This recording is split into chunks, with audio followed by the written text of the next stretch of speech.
Assal- Assalamualaikum warahmatullahi wabarakatuh. Perkenalkan kami dari kelompok satu yang beranggotakan saya Widya Agustin sebagai moderator dan rekan saya Nagita Reoza dan Kikin Triwidya Astuti. Nah, pada presentasi kali ini kami akan membahas proyek mengenai Digital Marketplace Simulation. Nah, strategi media pembelajaran interaktif untuk memahami konsep permintaan modern dalam mata kuliah media pembelajaran ekonomi. Langsung saja pada pemateri pertama yaitu akan dijelaskan oleh Kikin kepada Kikin kami persilakan.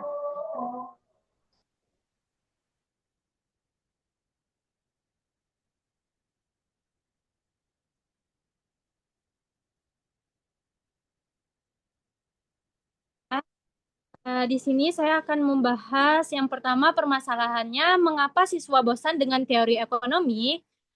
Tiga kendala utama dalam pembelajaran ekonomi konvensional. Yang pertama abstrak dan tekstual, yaitu teori seperti kurva permintaan seringkali hanya dipelajari lewat buku teks tanpa memahami konteks aslinya.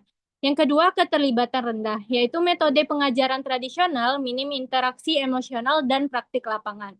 Yang ketiga, terbatas pada teori, yaitu kurangnya pengalaman simulasi yang menghubungkan konsep akademik dengan tindakan nyata di dunia luar. Seperti ekonomi bukan tentang menghafal kurva tapi merasakan proses transaksi. Baiklah, selanjutnya saya akan membahas mengenai uh, digital marketplace simulation itu apa sih? Yaitu konsep media pembelajaran berbasis peran atau role play yang mengubah ruang kelas menjadi ekosistem pasar digital. Yaitu siswa mempraktikkan hukum permintaan secara langsung melalui tiga pilar, yaitu yang pertama peran nyata. Di sini siswa dibagi menjadi seller atau penjual, yang kedua buyer atau pembeli, dan platform admin. Masing-masing memiliki tugas dan insentif yang jelas. Yang kedua, visualisasi dinamis. Di sini kurva permintaan diperbarui secara otomatis dan real time saat transaksi berlangsung, sehingga siswa melihat langsung dampak tindakan mereka. Yang ketiga, ekonomi mikropraktis, yaitu di sini simulasi mencakup variabel nyata seperti saldo, diskon, ulasan atau review, dan flash sale yang memengaruhi keputusan pembelian.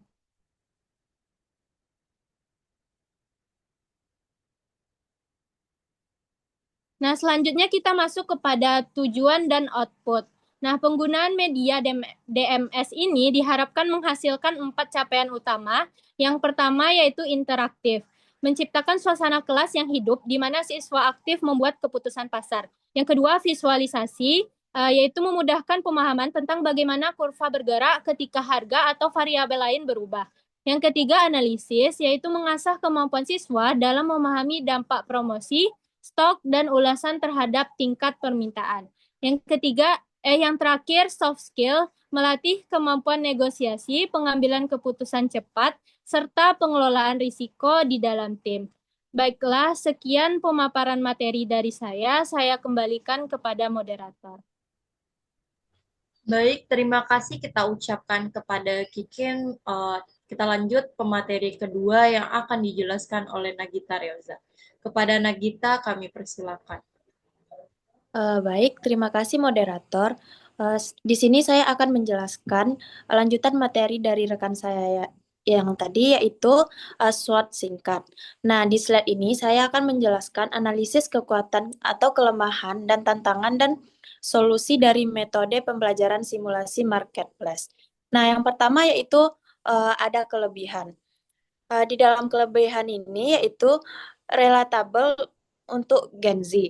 Siswa sudah familiar dengan marketplace digital seperti Shopee, Tokopedia, dan lain-lain. Jadi pembelajarannya terasa nyata. Yang kedua yaitu biaya rendah.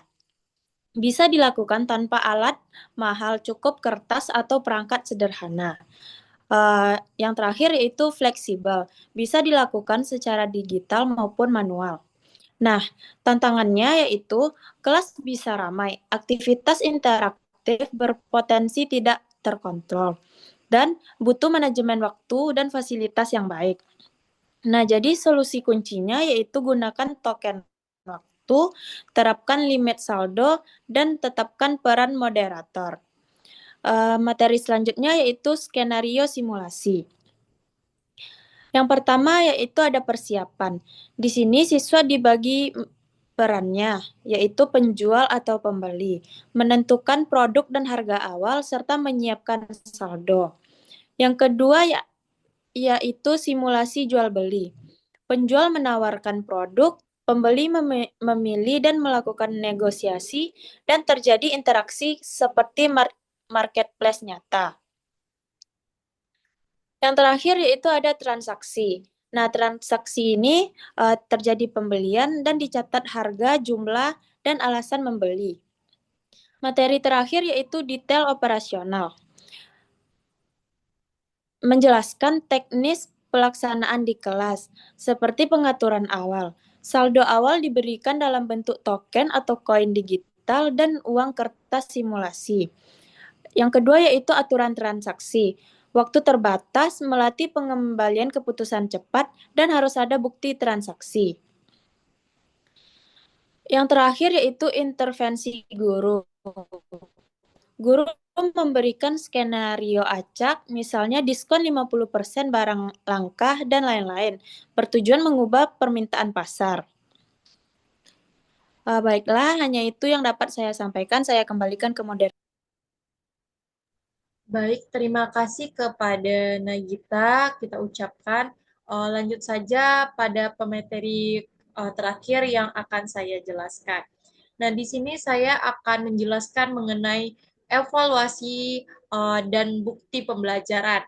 Nah, bagian ini menjelaskan bagaimana cara mengukur apakah siswa benar-benar memahami materi setelah kegiatan belajar.